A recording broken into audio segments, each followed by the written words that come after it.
day in history.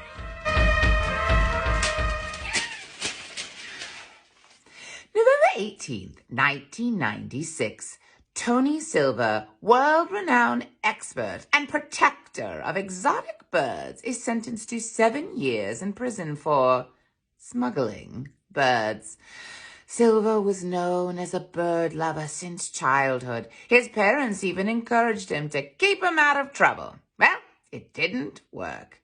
Silver was accused of smuggling over 100 hyacinth macaws and hundreds of other exotic birds. Listen, leave tigers in their jungles, gorillas in their mists, and birds in their skies. Until tomorrow, and who am I? Hit 3.